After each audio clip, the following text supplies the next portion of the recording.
você tem que tomar uma decisão. Ou você deixa aí do jeito que está indo, morro abaixo, ou você faz igual a águia. Uma águia nasce para viver 70 anos. 70 anos de vida. Só que quando chega aos 40, o bico dela está entortado, está velho, as garras já não são as mesmas, estão dificultando ela caçar, e a penugem dela já está fraca. Ela tem duas opções. Ou ela chuta o pau da barraca e deixa acontecer, e logo logo ela morre, ou ela resolve fazer um renascimento. Ela procura uma região onde tem uma pedra, onde tem água por perto, onde ela pode caçar roedores por ali, e ela decide ficar naquele lugar por 150 dias, 5 meses. E ela vai fazer o seguinte: ela vai pegar o bico e bater com o bico naquela pedra até o bico cair, e vai nascer um bico novo. Ela, com o bico novo, ela vai arrancar as garras velhas e vai criar garras novas. E ela, com o bico novo e as garras novas, ela vai tirar toda a penugem envelhecida e vai nascer penugem nova. E com 150 dias, com 5 meses, ela completa esse ciclo. E ela agora está de bico novo, garra nova, penugem nova. E ela agora está habilitada a voltar a caçar e a voar por mais 30 anos. Eu não sei qual a sua idade, mas eu sei que vai chegar um momento, se já não chegou na sua vida, que você tem que tomar uma decisão. Ou você deixa aí do jeito que está indo, morro abaixo, ou você faz igual a águia. Nós vamos agora aprender realizando suas metas. Primeiro você transforma os seus sonhos em metas. Depois você transforma suas metas em realidade. Como é que você faz isso? Muito simples. Primeiro, tem que ser sua. Por que você está estudando medicina? Ah, porque o papai gosta. Então mande seu pai fazer o vestibular. Ninguém tem direito de escolher profissão para os outros. Você tem que ter a meta sua, só pelo prazer de ter, para ela se manifestar no universo. É só isto, mais nada. O dinheiro vem como consequência. Então, primeiro tem que ser sua. Você está fazendo o que você gosta? Se não tiver, você muda. Segundo, a sua meta tem que ser grande. Você tem que mirar na lua, porque se você errar, você ainda vai estar entre as estrelas. Em 1976, quando eu me mudei para os Estados Unidos, eu falei para um amigo meu: em 3 anos eu vou ensinar cardiologia para os americanos. Ele riu de mim. Sabe quanto tempo levou? Em 8 meses eu dei a minha primeira apresentação em Washington, D.C., para 400 cardiologistas. Quando eu contei para o meu amigo, ele riu, eu sabia que o tamanho estava bom. Tenha metas grandes, que você vale a pena você brigar por elas, porque meta pequena não lhe estimula.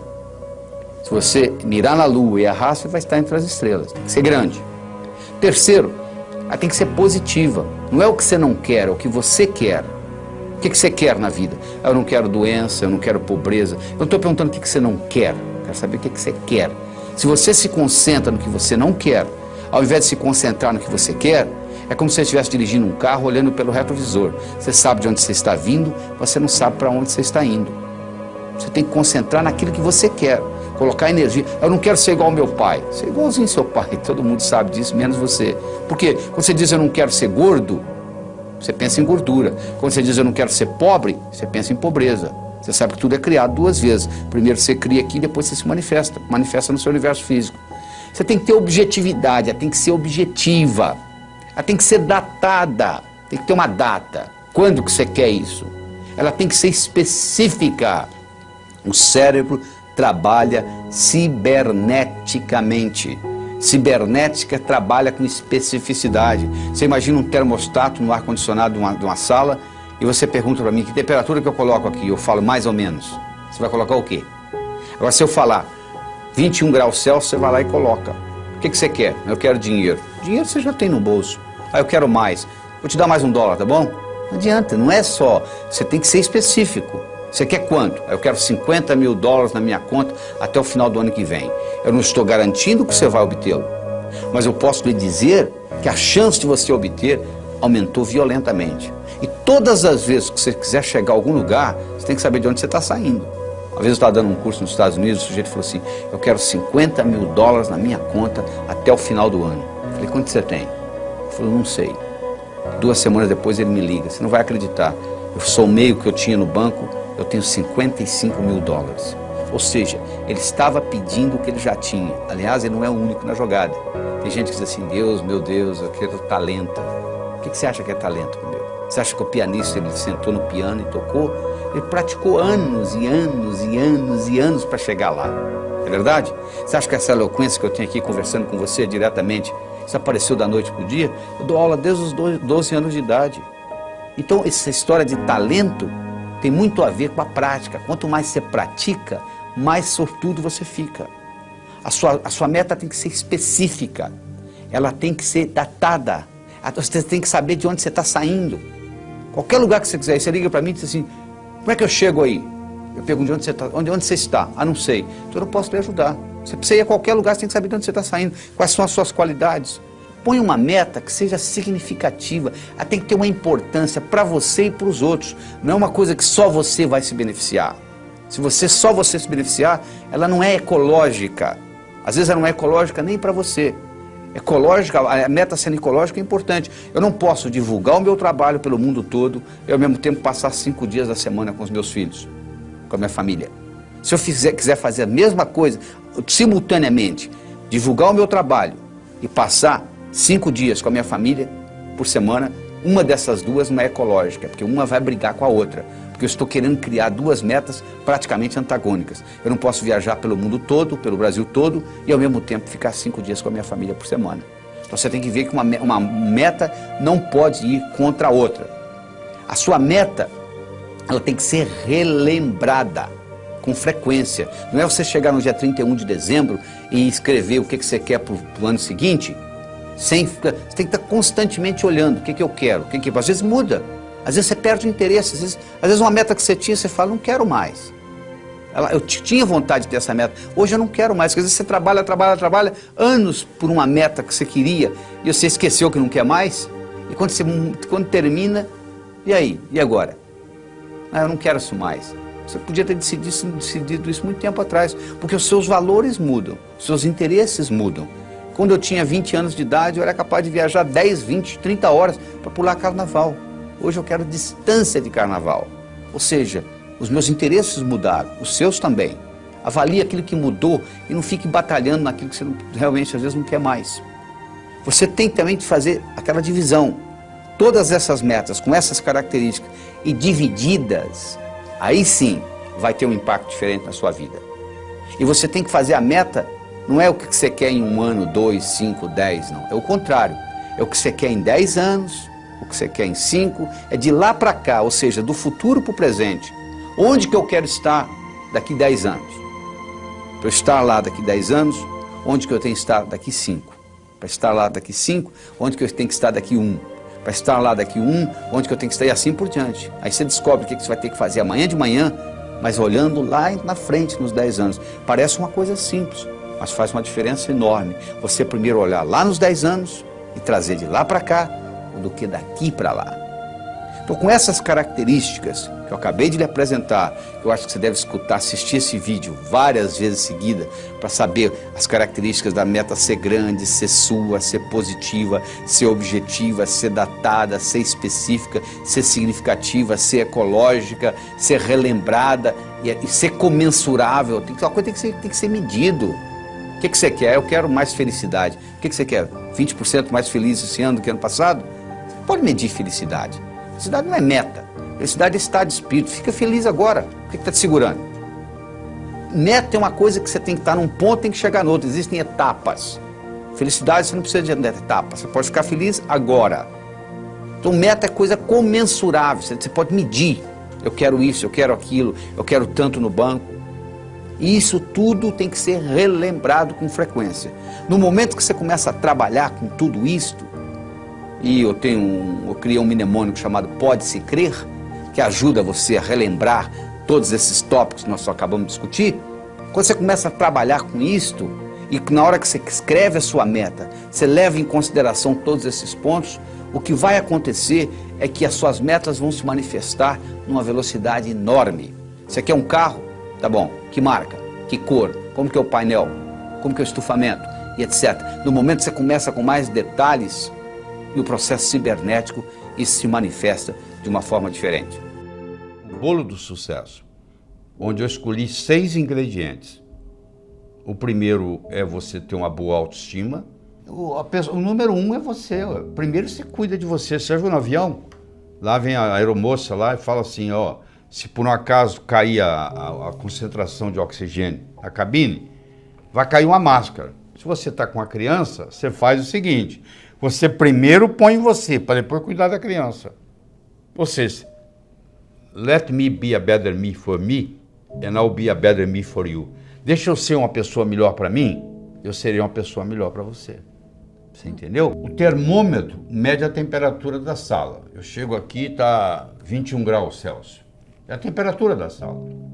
Agora, isso é o termômetro. Agora, se eu colocar aqui um termostato e colocar 15 graus, mesmo que lá fora esteja 30, aqui dentro vai estar 15. Porque o termostato vai baixar a temperatura ou subir, de acordo com onde eu coloco a temperatura. A autoestima é um termostato para a vida. Quanto que eu mereço? Quanto é que você está ganhando? Se eu falar que você vai, mês que vem, multiplicar por 10 o seu faturamento, você vai acreditar? Não. Você fala, não é possível. Quem é que vai... Se ganho um mês que vem eu vou ganhar 10? Eu sei, mas por que você está ganhando 1 e o seu amigo está ganhando 4? Fazendo a mesma coisa. Com o mesmo talento. Pode ser que ele tenha um marketing melhor do que o seu, pode. Mas pode ser também que ele tenha um termostato de autoestima melhor do que o seu. Então, o que você merece é o que você tem. O merecimento que você acha que você vale está expresso aí na sua conta bancária, no carro que você dirige, na casa que você mora, na família que você tem. Está aí, é só você olhar. Se você quiser mais, você tem que sentir merecedor demais. E para sentir merecedor demais, escuta, você tem que subir a sua autoestima. A segunda é a sua capacidade de se comunicar, que é fundamental, principalmente no mundo de hoje, onde a comunicação é talvez o mais importante de tudo no sucesso. Eu posso ter 2 indivíduos que têm QI de 145, quase gênio. Um está muito bem na vida e o outro está desempregado do quarto Jack. Você vai ver a diferença, um se comunica bem e o outro não dá nem bom dia para o vizinho. Então, no momento que você melhora a sua capacidade de se comunicar, você passa a valer mais no mercado. Essa é a realidade. Terceiro, é a sua capacidade de estabelecer objetivos, criar estratégia. Em 1953, eles pegaram todos os formandos da Universidade de Harvard e perguntaram para eles assim, o que você vai fazer nos próximos 6 meses, próximo ano, próximos 5 anos, próximos 10 anos, próximos 15 anos, próximos 20 anos. A grande maioria, como acontece aqui no Brasil, não tinha nada por escrito. Não tinha nada, não tinha. Não sei, eu vou ver o que vai acontecer. Eu vou deixar a vida me levar. Né? Mas 3% daqueles estudantes, eles tinham por escrito o que eles iam fazer com 6 meses, com 1 ano, com 5, com 10, com 15, com 20 anos de formado. Em 1973, eles pegaram aqueles que ainda estavam vivos e fizeram uma avaliação. Então, aquele grupo que tinha por escrito era 3%.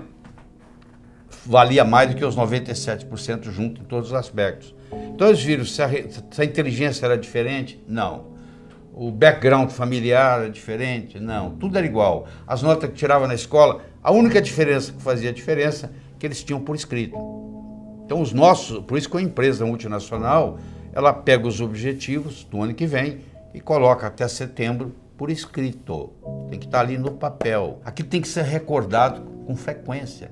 Você tem que colocar ali e você tem que datar. Como é que você transforma um sonho em uma meta? Você coloca uma data. Tudo aquilo que você colocou na categoria de algum dia não vai acontecer. O cérebro fala, tá bom, o dia que algum dia chegar, você vai no calendário, onde é que está algum dia? Não está lá. Não tem no calendário, não existe. Então eu tenho que ter metas a curto, a médio, a longo prazo. Tem que ter os 3 tipos de metas.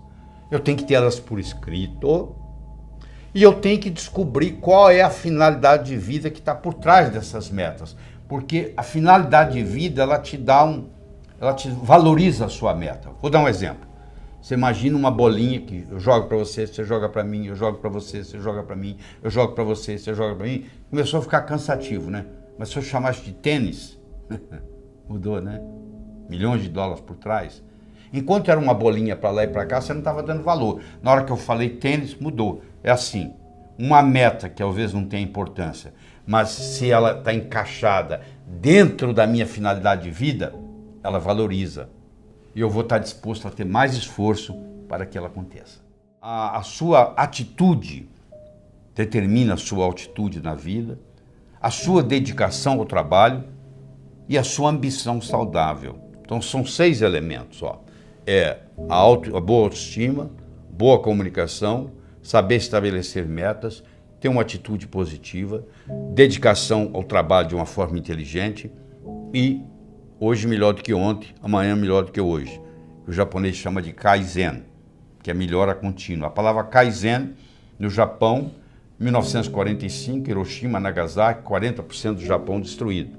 Com essa simples filosofia de uma palavra, que é K-A-I-N-Z-N, Kaizen, que é melhora contínua, o Japão saiu de lá e hoje ele é o 3º per capita no mundo, entendeu? 3º país mais desenvolvido do mundo, ou seja, está lá no pódio. Saiu de 40% destruído, é um arquipélago com mais de 3.000 ilhas, não é um continente, muito complicado, mas no entanto, com a filosofia Kaizen, que é melhora contínua, que eu recomendo você adotar isso, eu adotei isso na minha vida, hoje é melhor do que ontem, amanhã é melhor do que hoje, e aí você junta esses 6 ingredientes com a pitadinha do que eu chamo a diferença entre o profissional e o amador. O que difere o profissional do amador? Paciência e persistência. Porque o amador, se não der certo, ele chuta o pau da barraca. O profissional sabe que o amanhecer só vem depois da noite ter passado. Que Roma não foi construída em um dia. Então tem que ser de grão em grão a galinha enche o papo. Então tem que ser aos pouquinhos para chegar lá. Então eu coloco esses 6 ingredientes com paciência e persistência e o resultado só pode ser um: obter aquilo que você quer. Imagina uma vaca subindo um morro. Você pensa que é a vaca que determina onde que ela pisa? Não. Quem determina onde a vaca pisa não é a vaca, é a estrutura do terreno. Sabia disso? A única coisa que a vaca faz, ela procura o caminho mais fácil. A mesma coisa ocorre conosco. O nosso comportamento vai depender da nossa estrutura psicológica. Força de vontade não adianta nada. Você pega uma bola de futebol, coloca no fundo de uma piscina e segura lá por quanto tempo? A estrutura da bola foi feita para flutuar. Então na hora que você soltar, ela vai para a superfície. Do mesmo modo que a estrutura de uma pedra foi para ficar no fundo. Você não consegue segurá-la na superfície. Você vai cansar, ela vai afundar. Então o mais importante de tudo é você determinar a sua estrutura psicológica, é você mudar essa estrutura psicológica, ou seja, você está preparando a sua estrutura psicológica. Preparando como? Fazendo aquelas escolhas que nós já discutimos. Eu escolho ser sadio. É muito diferente de você não ser doente, sabia disso? A maioria não é doente, você vai no médico, você não tem diagnóstico de doença nenhuma. Não significa que você seja sadio. Ser sadio significa ter energia para implementar tudo que você tem na cabeça. Poucas pessoas são sadias, a maioria não é doente. É muito diferente ser sadio e não ser doente. Eu escolho ser a força criadora na minha vida. Eu escolho ser sincero para comigo mesmo. Significa quando eu digo sim é sim, quando eu digo não é não. Todas as vezes que você diz sim e gostaria de dizer não, um pedacinho de você morre. Isso, quando você faz essa estrutura, você está se estruturando para longo prazo, para fazer um processo de longa duração. Aí sim se mantém. Porque se você fizer só com a força de vontade, é aquilo que ocorre no 31 de dezembro. Uma semana depois, não tem mais nada. Agora, se você mexe na sua estrutura psicológica e implementa isso, isso fica uma coisa constante. E um modo de você fazê-lo é você ter os seus sonhos, você ter as suas metas e você manter os seus olhos nas metas. Sabe qual a diferença entre etapa e obstáculo? Se você está no ponto A e quer ir para o ponto B, existe um espaço para percorrer entre o ponto A e o ponto B. Então, se você tirar os olhos da sua meta, o que você encontra entre o ponto A e o ponto B, você vai chamar de obstáculo.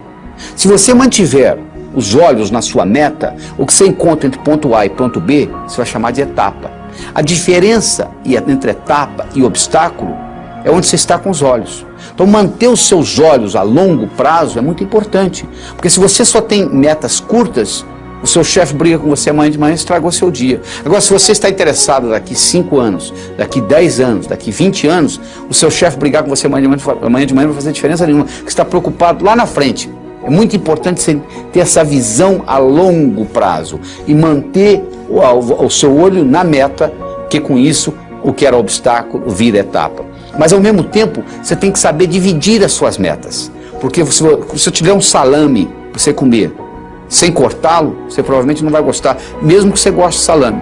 Mas se você for cortando fatia por fatia, e conversando e tomando uma cerveja, um refrigerante, você acaba comendo metade do salame sem sentir, não é verdade? O mesmo ocorre. Tem gente que diz assim, poxa, eu vou escrever um livro, é demais. Escreva um capítulo. Ah, demais. Escreva um parágrafo, escreva uma frase. Aí uma frase, outra frase, vamos fazer o parágrafo, vai fazer a página, vai fazer o capítulo, vai fazer o livro. Procure dividir as suas metas. Você quer ser milionário em 5 anos? Onde é que você vai estar daqui a 4? E daqui a 3? E daqui a 2? E daqui a 1? E daqui a 6 meses? E daqui a 30 dias? E daqui a uma semana? O que você vai fazer amanhã de manhã para ser milionário daqui a 5 anos? Não é só esperar o tempo passar, não. O bonito é que quando você divide isto, o que você tem que fazer amanhã de manhã, diferente do que você teria que fazer se não tivesse essa meta, não vai ser quase nada. Porque a meta vai sendo diluída. Então, um dos grandes segredos que existe em pessoas atingirem as metas é você ser capaz de quebrar a sua meta em pequenos espaços, em pequenas fatias, e você vai executando uma após outra, e o cérebro vai sendo treinado com isto, e sucesso atrai sucesso. Você sabe que semelhante atrai semelhante. Se você abrir a torneira da cozinha, da sua pia, na cozinha sai água, para onde que vai a água? Para o esgoto. E o esgoto? Vai para o rio. E o rio vai para o mar. A água vai para a água, não é verdade? Para onde que vai o ódio? Para quem tem ódio. E amor? Para quem tem amor. E dinheiro? Vai para o pobre? Não, para quem tem dinheiro. E sucesso? Vai para onde? Para quem tem sucesso. Então esses pequenos sucessos vão atraindo mais sucesso na sua vida. Semelhante atrai semelhante. Então à medida que você vai fazendo isso, você vai preparando essa caminhada. Mas tudo começa com essa estrutura psicológica. Quem determina onde a vaca pisa não é a vaca, é a estrutura do terreno. A única coisa que a vaca faz é procurar o caminho mais fácil. Nós também vivemos a nossa vida procurando o caminho mais fácil. O caminho mais fácil depende da nossa estrutura psicológica. E a nossa estrutura psicológica é codificada linguisticamente. Lembra que eu já falei que nós somos animais linguísticos. Então o melhor jeito de você se preparar para mudanças é você recodificar essa sua estrutura psicológica e fazer natural aquilo. Se você tem uma estrutura psicológica de levantar às 5 da manhã, se eu pedir para você ficar na cama até o meio-dia, é um martírio. Não é verdade? Se você tem uma estrutura psicológica de levantar ao meio-dia, se eu pedir para você levantar às 5 da manhã, vai ser um martírio. Para os dois. Porque o que determina o caminho mais fácil é a estrutura. Se a minha estrutura psicológica é de levantar às 6 da manhã, se eu ficar até às 8 na cama, eu vou ficar chateado. Agora, se eu tenho a estrutura psicológica de levantar às 6, não vai ser problema nenhum. Não será sacrifício, porque eu estou procurando o meu caminho mais fácil. Então, o que eu quero que você determine para você é o seguinte: qual é o seu caminho mais fácil? Quero que você determine para você quais são as suas metas a longo prazo, em termos de saúde, em termos de finanças, em termos de amizade, em termos de família. Daqui 5, daqui 10, daqui 15, daqui 20 anos. Porque você tem que saber quais são essas metas, para você manter o olho lá, para os seus obstáculos deixarem de serem obstáculos e se tornarem etapas. E lembre-se de dividir para somar. Ou seja, você quebra as suas metas em pequenos pedacinhos e com isso fica mais fácil a digestão. Com isso fica mais fácil você atingir uma por uma dessas metas.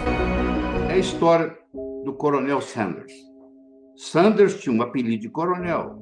Coronel Sanders. Coronel Sanders tinha um restaurante na beira de uma estrada. e os caminhoneiros passavam e paravam lá para comer a comida do Coronel Sanders, que ele era um bom chefe de cozinha. Especialmente, ele tinha uma receita que ele tinha ganho da avó dele, que era uma receita de galinha frita. Então, ele era famoso, o restaurante era famoso por causa da receita da avó do Coronel Sanders. O governo de Kentucky resolveu mudar a direção da estrada. E o seu restaurante, que era um restaurante de beira de estrada, deixou de ser de beira de estrada.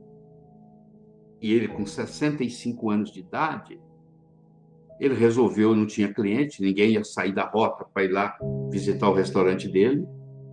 Ele ficou sem cliente, como muitos restaurantes estão hoje, sem clientes. E aí, o que aconteceu? Ele pediu aposentadoria. 65 anos, tinha direito ao Social Security, pediu aposentadoria. Quando chegou o primeiro cheque de aposentadoria dele, ele mostrou para a mulher dele e falou assim: como é que nós vamos viver nisso? Não pode ficar assim. A única coisa que o Coronel Sanders tinha era uma receita de galinha frita que ele ganhou da avó.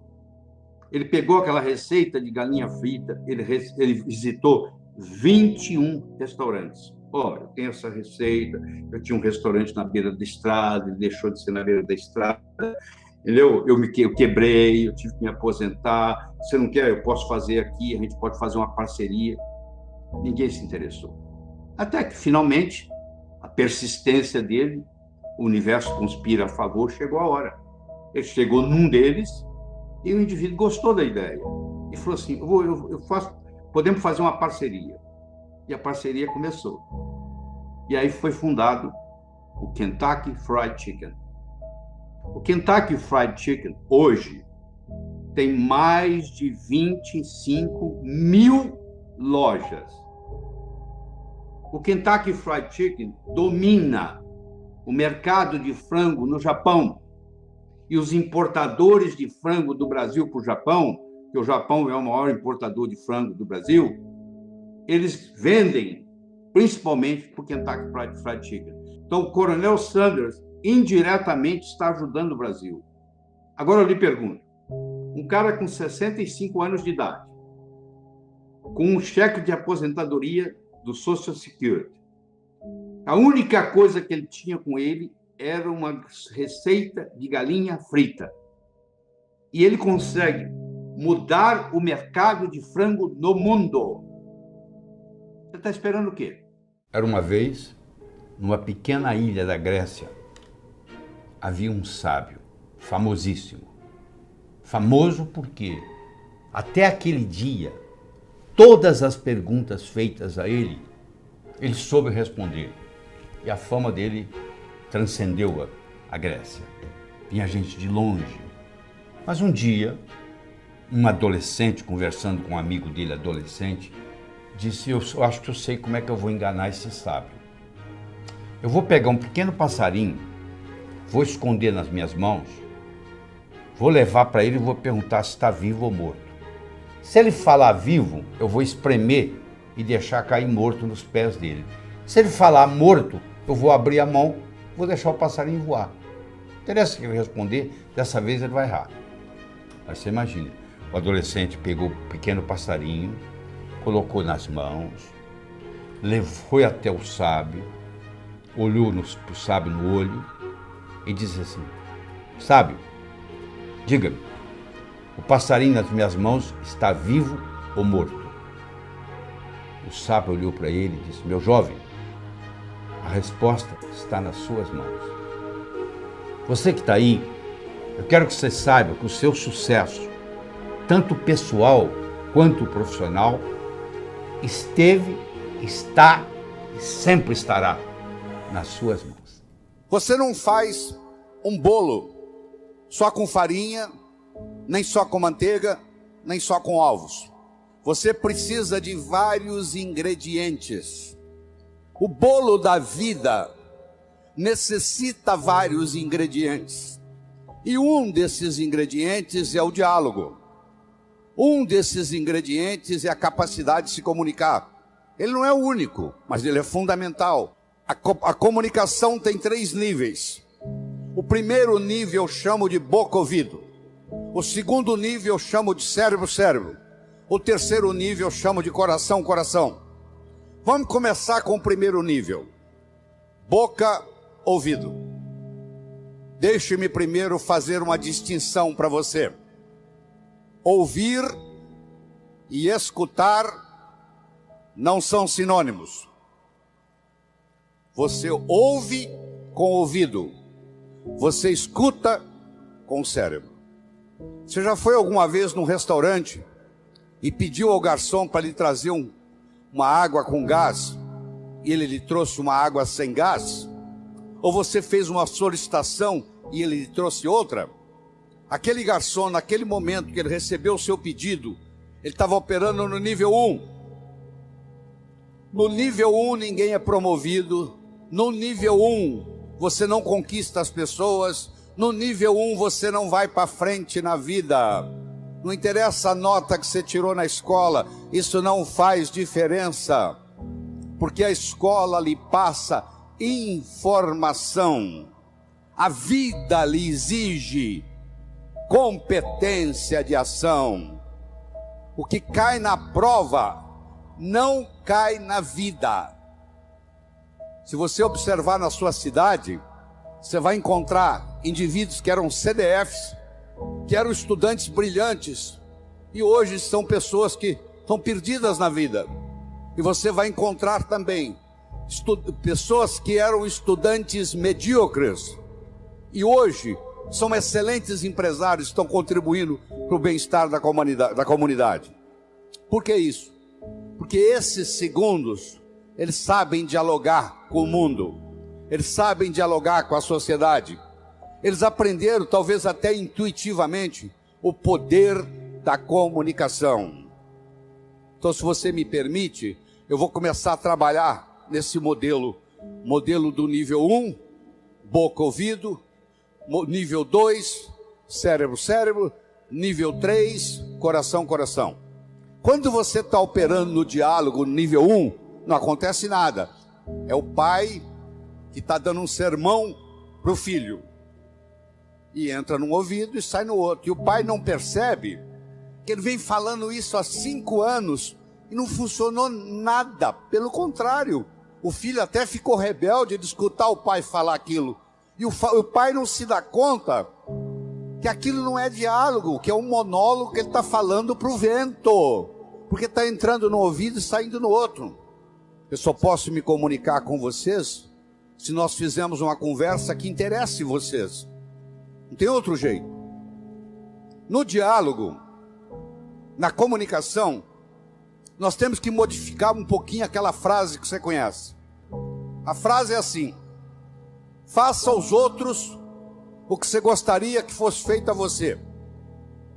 A verdade não é bem essa. Faça aos outros o que os outros gostariam que fosse feito a eles. Se eu convidar você para jantar na minha casa em São Paulo, eu não vou lhe servir o meu prato favorito.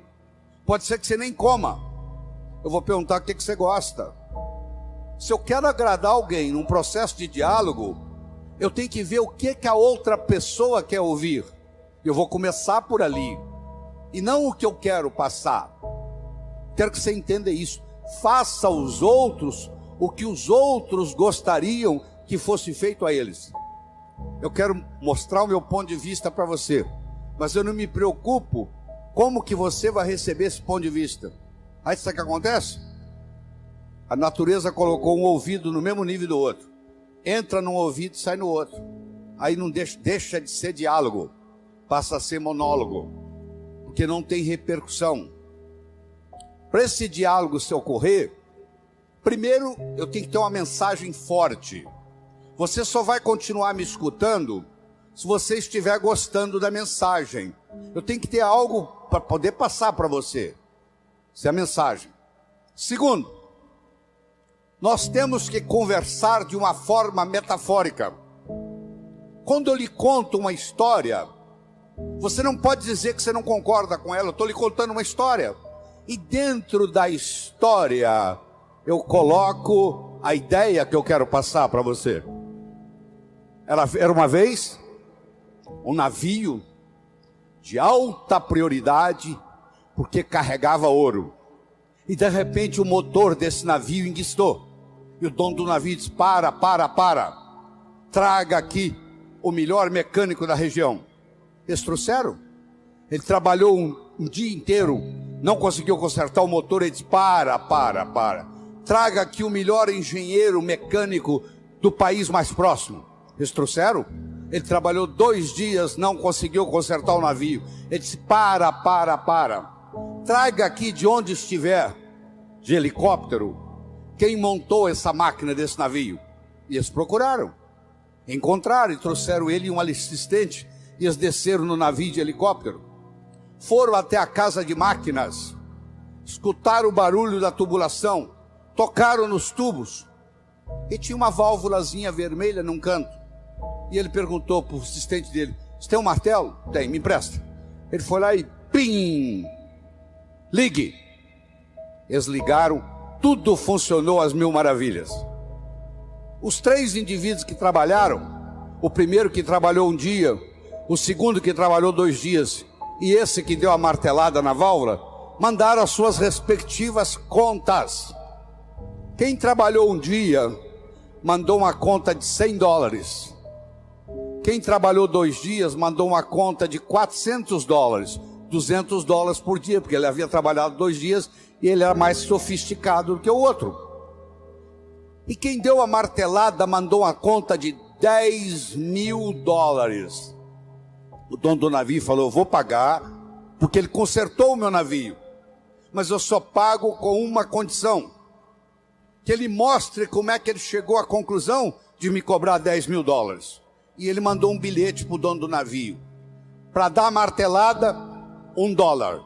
Para saber onde bater com o martelo, 9.999. Olha que interessante.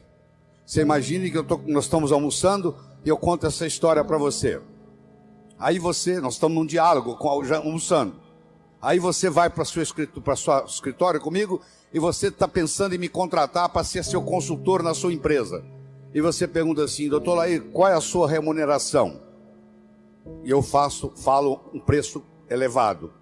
Ao invés de você falar é caro, você vai pensar assim: esse cara sabe onde bater com o martelo. Eu preparei o seu cérebro para escutar o meu diálogo com você.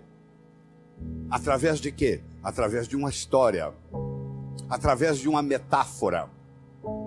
A pessoa que sabe dialogar, ela conversa metaforicamente.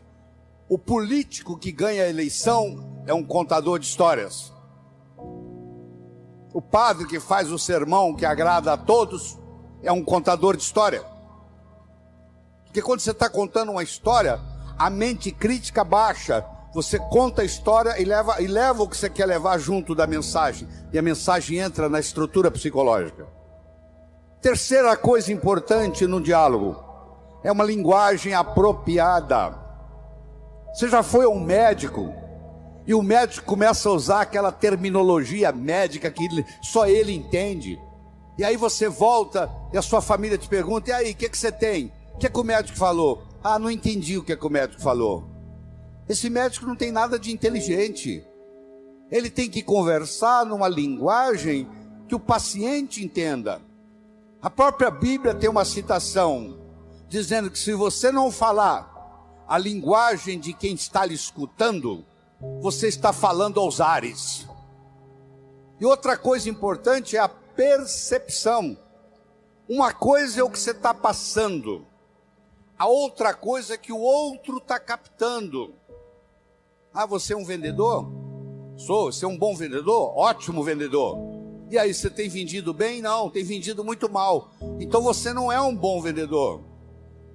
O aluno que diz que é bom aluno, ele tem que me mostrar um boletim bom. Eu não conheço bom aluno com boletim ruim.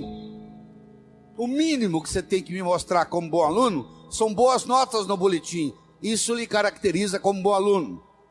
Se você é vendedor e você não está vendendo o que você gostaria de vender, você vai me desculpar, a tecnologia, a abordagem que você está usando de vendas está sendo inadequada.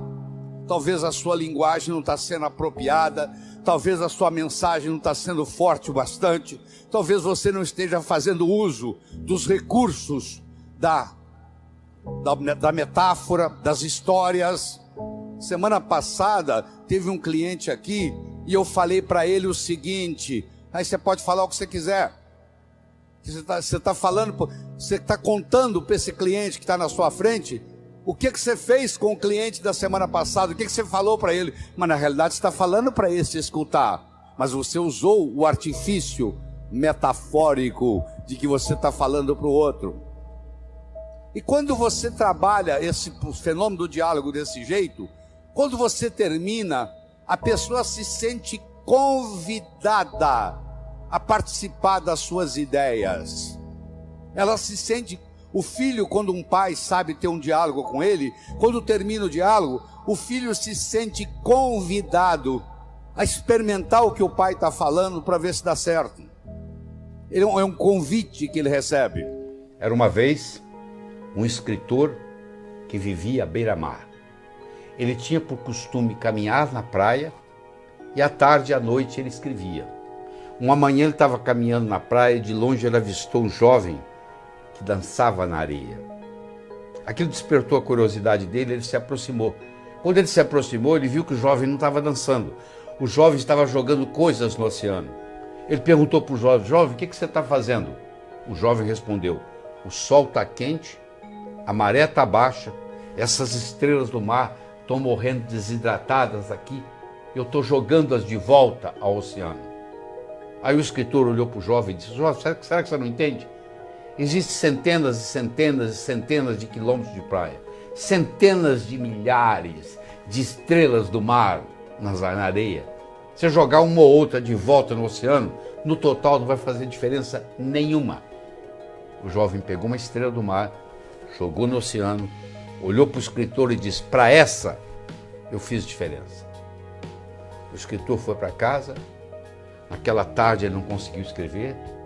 Naquela noite ele não conseguiu dormir.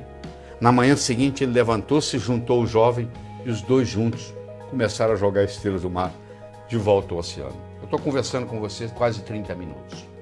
Eu não sei qual impacto essa conversa vai ter. Se vai entrar no ouvido, se vai sair no outro, se você achar que eu estou errado, etc. Mas eu vou dizer uma coisa: se fez diferença para um de vocês, já valeu a pena.